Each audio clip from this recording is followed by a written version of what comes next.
people in the Arab states. Ron has gotten too big for his britches. He's out. He has plenty of time to gain wisdom. Trump or death. Let him stay in Florida for a while. Remember when they did the Saddam Hussein statue came down? That's right, yeah. Remember when the Saddam statue came down? Hey. He's like, my father used to say to me, he used to say, son, I brought you into this world, I can take you out. Everything DeSantis We're taking him has, out. everything he's got, he goes to Trump. It's Trump or death. Trump or death. What you saw there, of course, was a group of pro-Trump protesters stomping on an image of Florida Governor Ron DeSantis.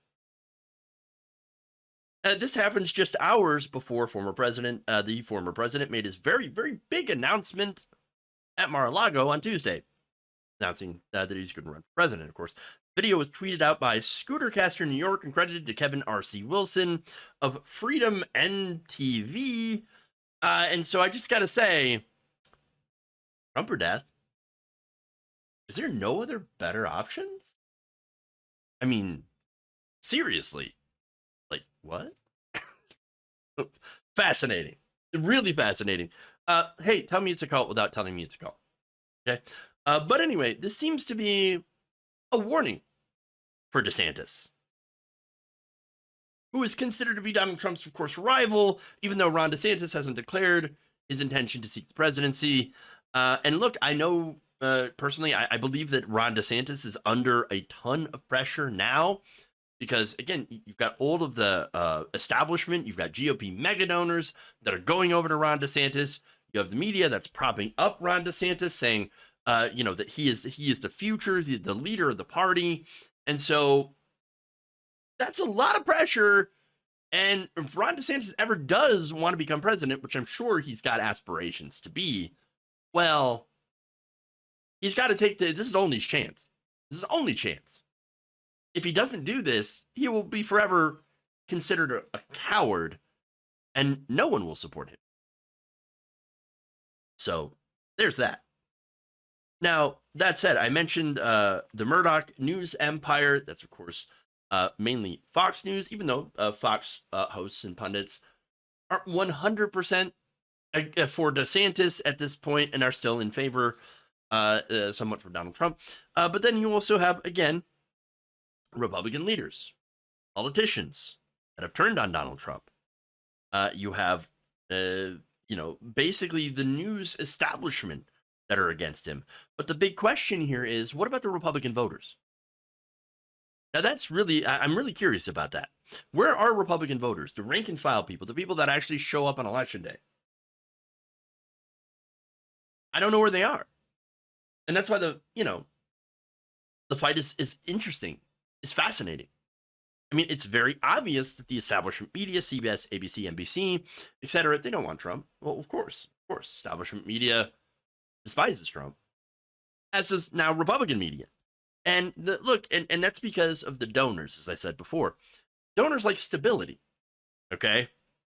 And so, look, when you try to overthrow the election and then cast out in all the elections and try to actually, have a fascist coup and do a fascist government, well, that's not so good for business.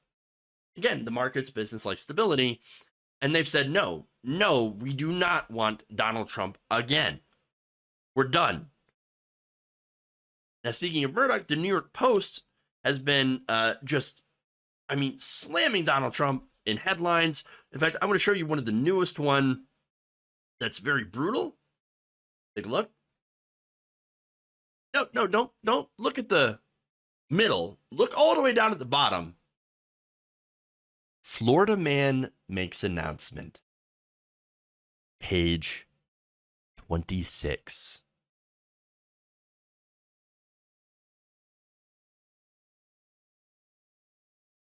Ouch.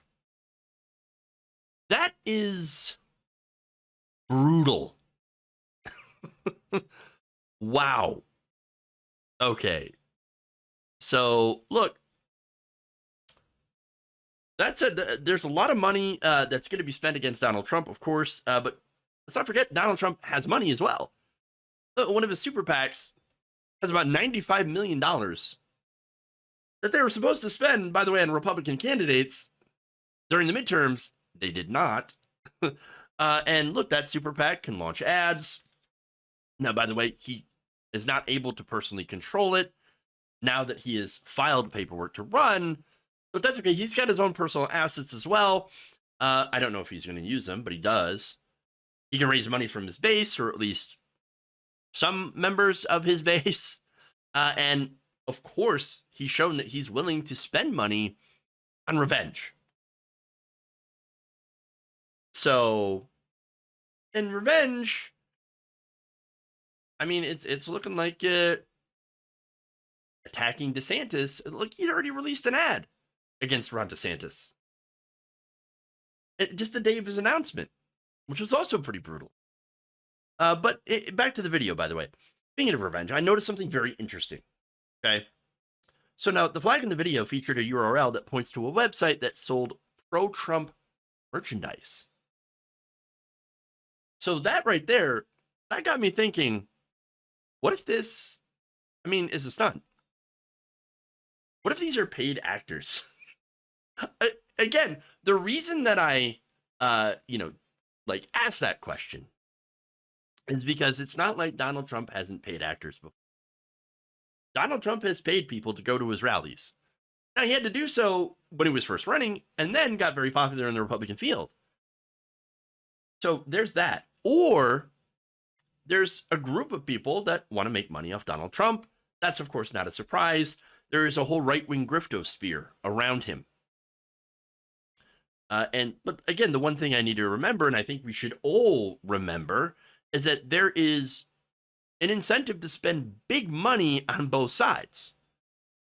And so there is a narrative that both sides are using. Again, and here's the other thing. Republicans, we know, they'll lie and fight dirty. The establishment, Republican media will lie and fight dirty. And Donald Trump, of course, also lies and fights dirty.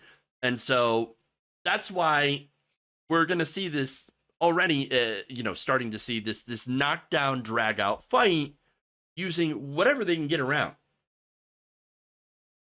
A possible example of, the establishment hitting Donald Trump, undermining him, is recent polling from the Club for Growth. Now, they showed Trump losing to DeSantis by double digits in hypothetical GOP primary matchups in Iowa, New Hampshire, Florida, and Georgia. Now, there's another additional post-midterm poll released by YouGov America that found DeSantis leading Trump nationally. At the same time, polling, the methodology matters. We saw a lot of the polls in the midterms turn out to be wrong. And you had, of course, a lot of Trump supporters not answering their phones, not answering questions, not being part of the polls, or not even being invited to the poll. And so all that is to consider, right? How there could be misleading polls by Republican pollsters who are tired of Donald Trump. Again, this is all speculation on my part, but seeing how Republicans do tend to play dirty, even especially against their own, I wouldn't rule it out. So that said, I don't know where Donald Trump stands right now with the base. And to try to figure out what's going to happen going forward in this primary season, that's the most important thing, to try to figure out where is the base. What do they think? Are they still going to back Donald Trump all the way, or are they done with him?